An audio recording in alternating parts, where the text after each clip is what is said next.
Harris victorious after this week's presidential debate. However, some voters are telling a very different story, but most for the very same reason. I'm Harris Faulkner. You are in the Faulkner Focus. You hear me say it all the time. The polling, all of that can tell one story. The one that matters comes from the voters.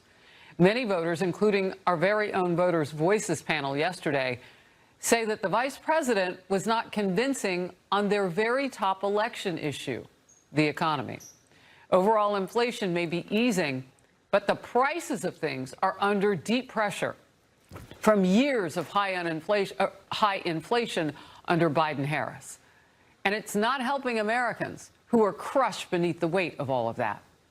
The New York Times put it this way: what they wanted to hear and didn't was the fine print. This is what they heard on the economy from Kamala Harris. When it comes to the economy, do you believe Americans are better off than they were 4 years ago? So I was raised as a middle-class kid, and I am actually the only person on this stage who has a plan that is about lifting up the middle class and working people of America. I believe in the ambition, the aspirations, the dreams of the American people.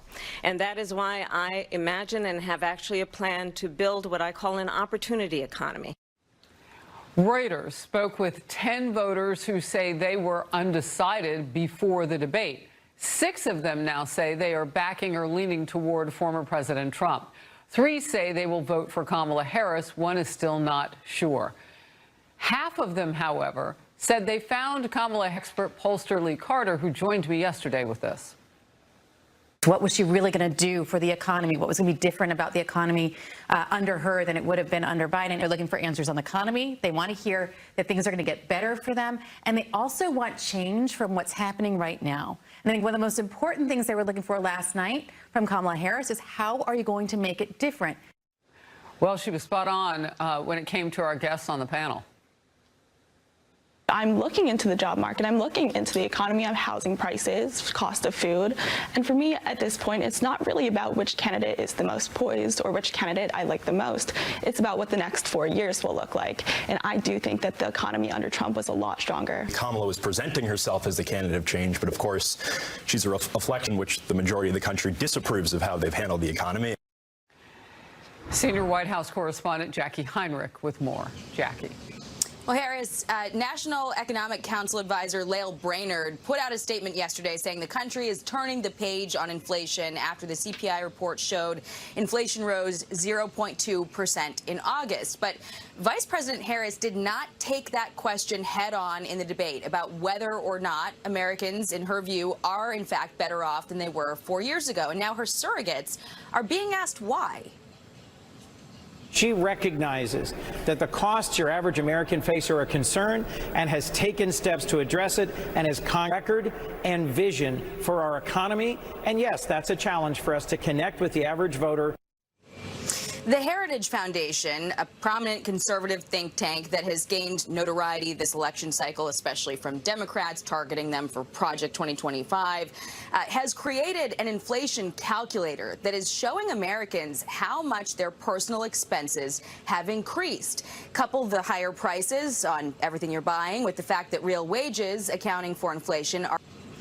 ABC's host in that debate did not ask Harris about her inflation control plan, which includes federal price controls and has also, Harris, been scrutinized widely. Harris. Jackie, thank you. Fox News contributor Joe Concha says Harris's canned answers. And the opinion editor for the left-leaning New York Times with this piece, the question Kamala Harris could not answer. An excerpt from that. On a night when Harris set traps every which way for Trump and he took the bait essentially every time, the one moment those tables were turned was when the former president asked her what she would do differently from the past 3.5 years. Some voters may still be looking for that answer. David Avella, GOPAC chairman, Mark Penn, a former Clinton advisor. Mark, I'm going to start with you on just how thin the response was on exactly what could be done on the economy. Why you think that is? And by the way, if you checked out the website, that doesn't have the answer either. Well, look, I think it's very clear. If you're an abortion voter, you know who you're voting for. It's Harris. If you're an immigration first voter, you know who you're voting for there. It's Trump. If you're an economy voter, I think that's where the undecided. Why you think that is? And by the way, if you checked out the website, that doesn't have the answer either. Well, look, I think it's very clear. If you're an abortion voter, you know who you're voting for. It's Harris. If you're an immigration first voter, you know who you're voting for there. It's Trump. If you're an economy voter, I think that's where the undecideds are sitting.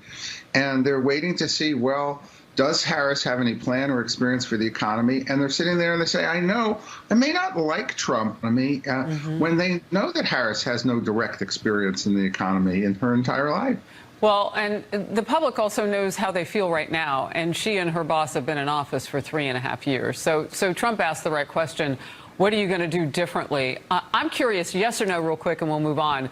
Have you ever seen an election where people who were interested in other things like abortion outweighed the number of people who were interested in the economy? Mark? No. Well, this is okay. Brooke, about 2/3 of the people are unhappy with the economy, right, and 48% say that their personal life is worse.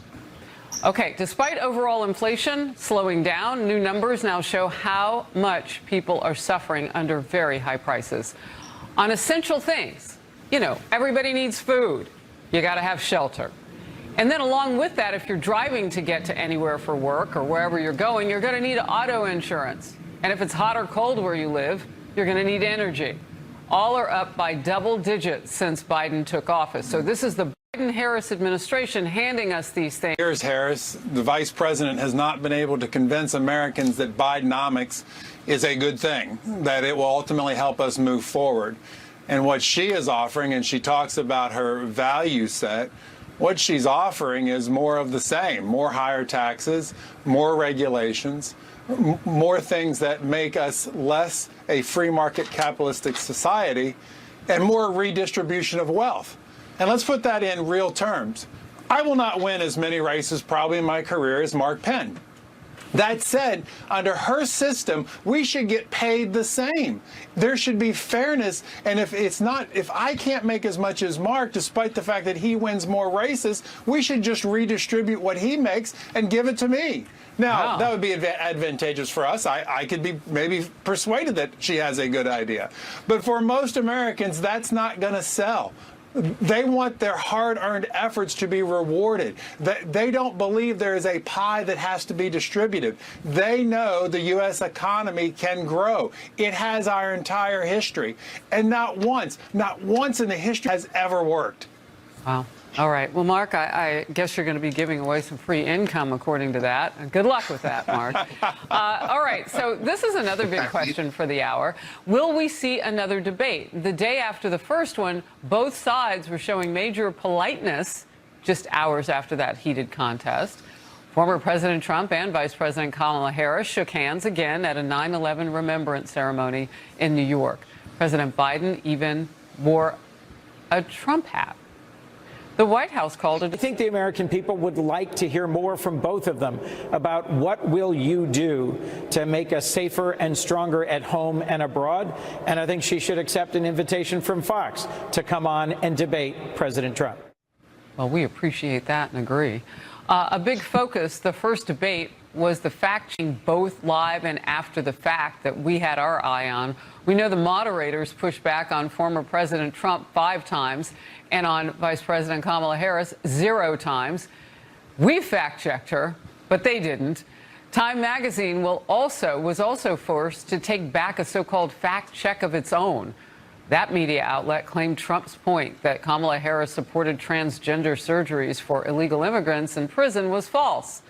The vice president did, in fact, check yes in support on a survey she filled out during her 2019 presidential run, saying that she would do that. Now, remember, these are people who've been detained, deemed for many reasons, maybe even some of them dangerous, can't walk about Carolina, Donald Trump in Arizona. David, I'll reverse order now and just get any kind of reaction to any of that you want. There's a lot of meat on the bone there. we should have another debate. As you have pointed out on more than one occasion, it was after the 2016, all three debates, quite frankly, that Hillary Clinton was deemed the winner. It ultimately didn't tell us who was going to win the 2016 election. But here's why it's important, particularly for, I would offer, Donald Trump. Because every time, every question he gets, he should give his position on the issue that's asked, and then remind voters that Vice President Kamala Harris has been by Joe Biden's side every day during 3.5 years. And what she is offering is what he has offered. And if you want more of Joe Biden's policies, vote Harris. Well, she hasn't been defending them as of late and is distancing herself from them, Kamala Harris versus Joe Biden. So there's that point. And your reaction to any of that, Mark? My reaction is I'm really concerned about what ABC did. When the refs put their finger on the scale, you got to throw out the score of the game. What would have happened in that debate had they challenged Harris and said, you know, that's not right, what you said there about Charlottesville. Right. We don't know how she would have reacted, and then Trump wouldn't have had to spend all his time on the defense end. I think they did a real disservice to the voters of America when they did that, and they put in jeopardy the institutions of debate. Well, and look, for the candidate on your side of the political aisle, it might have helped her. You know, I mean, if you want to get sharp, you have to rub up against something that will sharpen you. And it might have even helped her quiet down those in your party who still have so many questions about her policies. Great to see you both, gentlemen. Thank you. Republicans are doubling down on their push for election integrity with early voting already underway in some states. You know that happened last week. Some of it was planned to be rolling out, and now we are in voting in the hands of American citizens now at the center of a government funding fight. Plus, people in one Ohio city are overwhelmed by a surge of migrants. It's like living in a dystopian nightmare. How did Springfield get the target put on its back for this many Haitians? How this is very different from what we're seeing in some sanctuary cities, and citizens are feeling the pain in a very similar way, though. Congresswoman Kat Cammack in Focus Next. And Biden led into our country, and they're destroying our country. They're dangerous. They're at the highest level of criminality, and we have to get them out. We have to get them out fast. All right, so you see at this week's debate. This level of criminality, and we have to get them out. We have to get them out fast. All right, so you see at this week's debate, former President Donald Trump sounding the alarm on American citizens struggling under the weight of people flowing into our nation from other countries. One city in particular, Springfield, Ohio, is in the national spotlight right now over the massive spike of Haitian migrants, some 15,000 who have arrived under the Biden-Harris Temporary Protected Status Program, or TPS. That makes them, through the program, legally here. And again, I want to mention the number, small town, 15,000 have come into the city of just 60,000 in the past few years.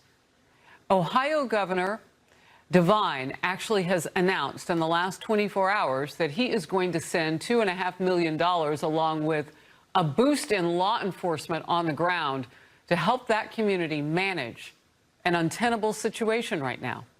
He also explained how the migrant influx is hurting Springfield. These dramatic surges impact every citizen in the community, every citizen. The moms who have to wait hours in a waiting room with a sick child, everyone who drives on the streets, and it affects children who go to school in more crowded classrooms. This is, a very unprecedented situation in Springfield. We wish we had some help from the federal government. Republican Governor DeWine there explaining why they need federal government help. It's a federal program that put them in this position. Now, the people who live there were at a city commission meeting this week, including one woman who lost her mother-in-law because of the situation. Let's watch this together. On December 1st, I received a phone call that changed my life forever. She was collecting her trash can from her driveway when a car struck and killed her instantly. A Haitian immigrant was allegedly driving recklessly when he struck and killed her. I am paralyzed with anxiety when I'm getting my children out of the car in any parking lot, walking on any sidewalk, and driving on any road in this town. This issue is not a Republican or Democratic issue. This is an American issue. This is an Ohio issue, and this is a Springfield issue. We, the people, have the ability to ensure our streets are safe. Schools are overcrowded. Our education system has went in the trash. Housing is another issue. The overcrowding in housing, my son had to give me his house and move to another house because I can't find housing. Is there a cutoff point that, I mean, for the population here? Or, I mean, I feel like there should be a no vacancy sign right now, and people are still coming in.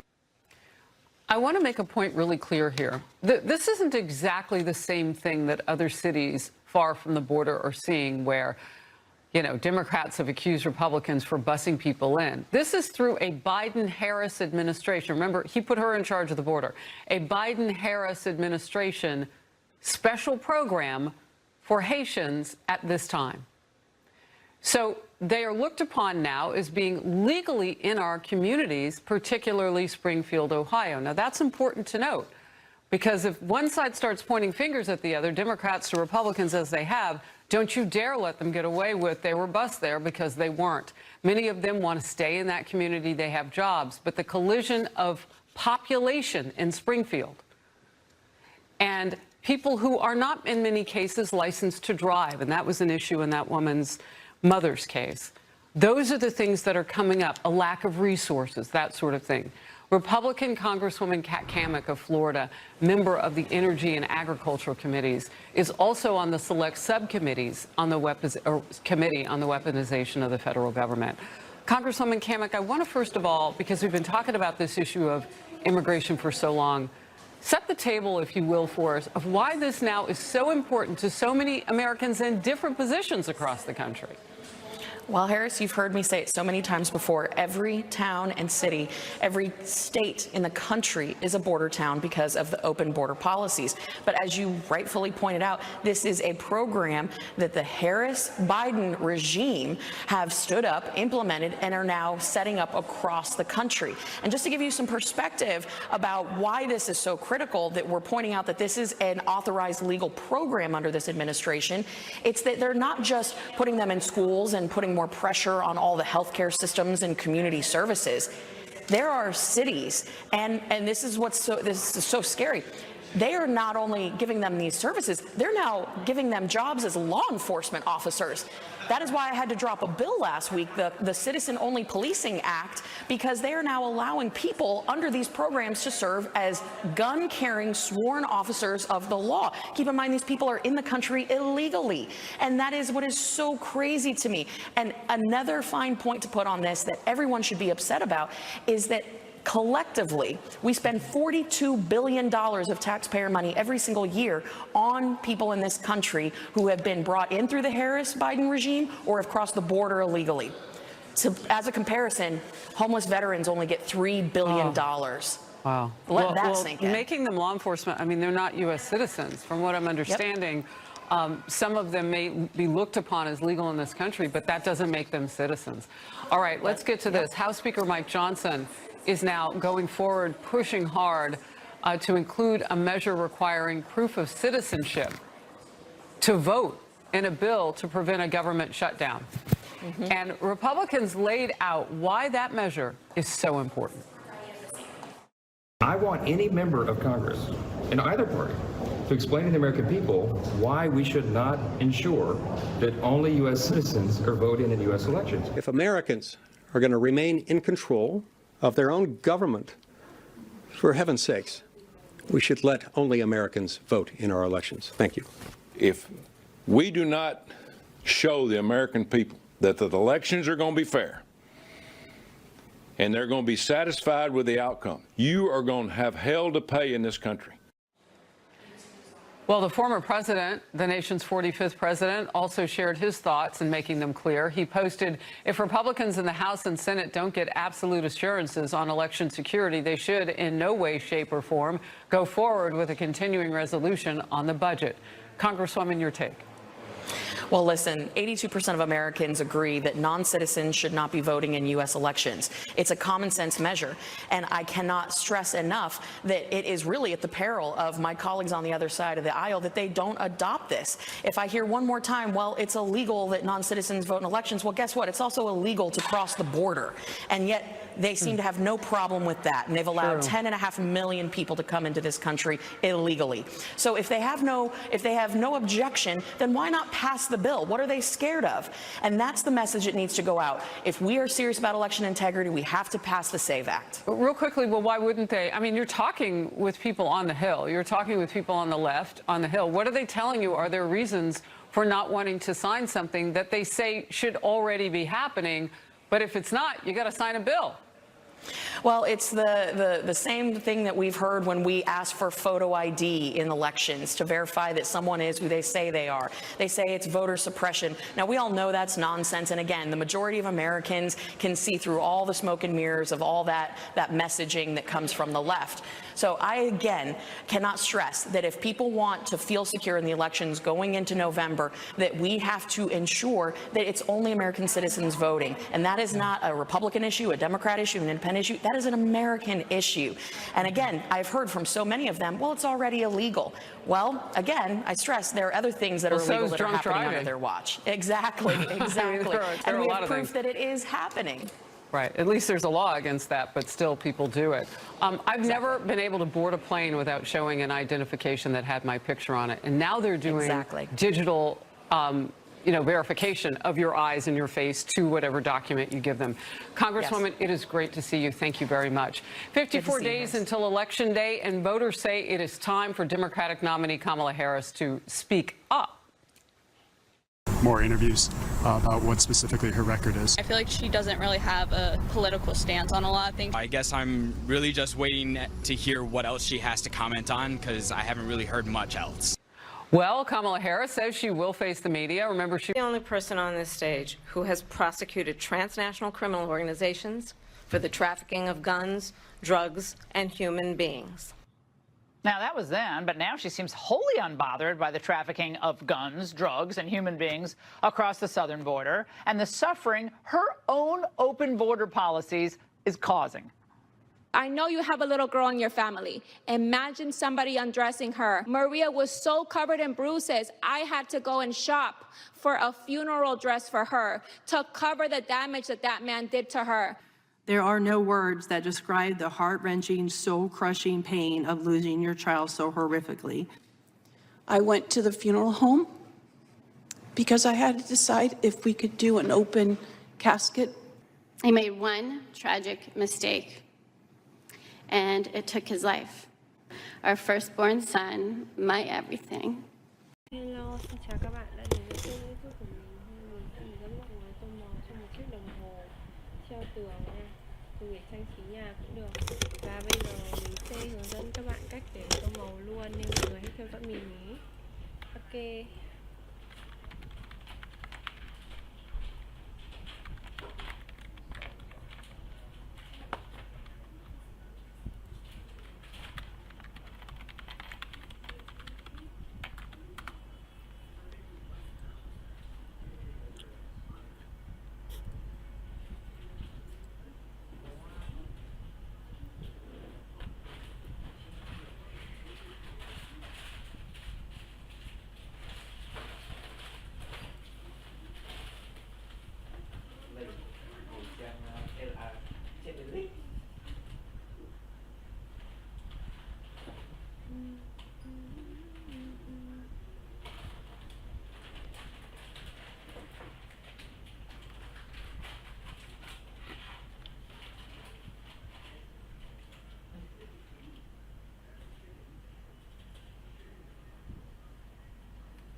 Còn ai không? Còn ai không? Mời vào đi chơi đấu thượng cũng được.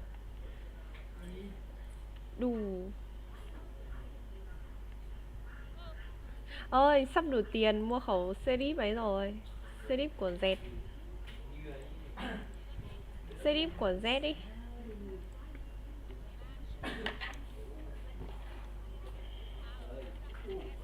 Đúng rồi, đúng rồi.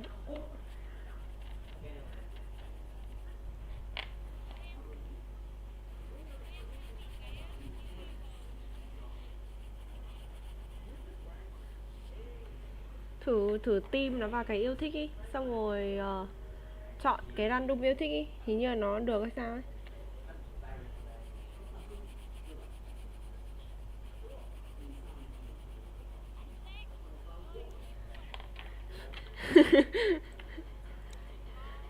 Có.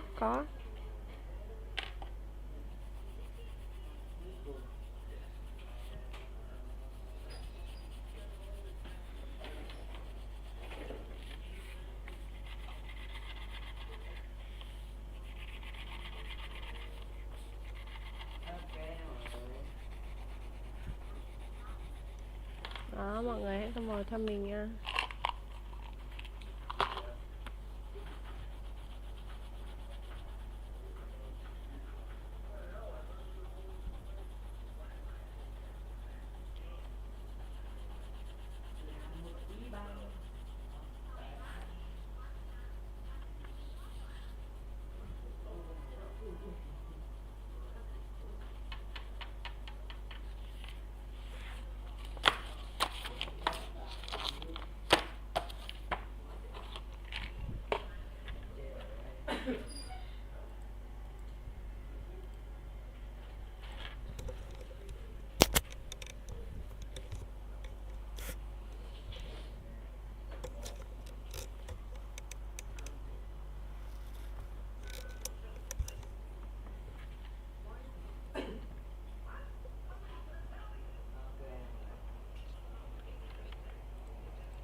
Ok mà, càng thủ tốt. Đây là bức tranh của mình vừa tô màu xong một nửa nha. Mình sẽ hoàn thiện nốt nha mọi người.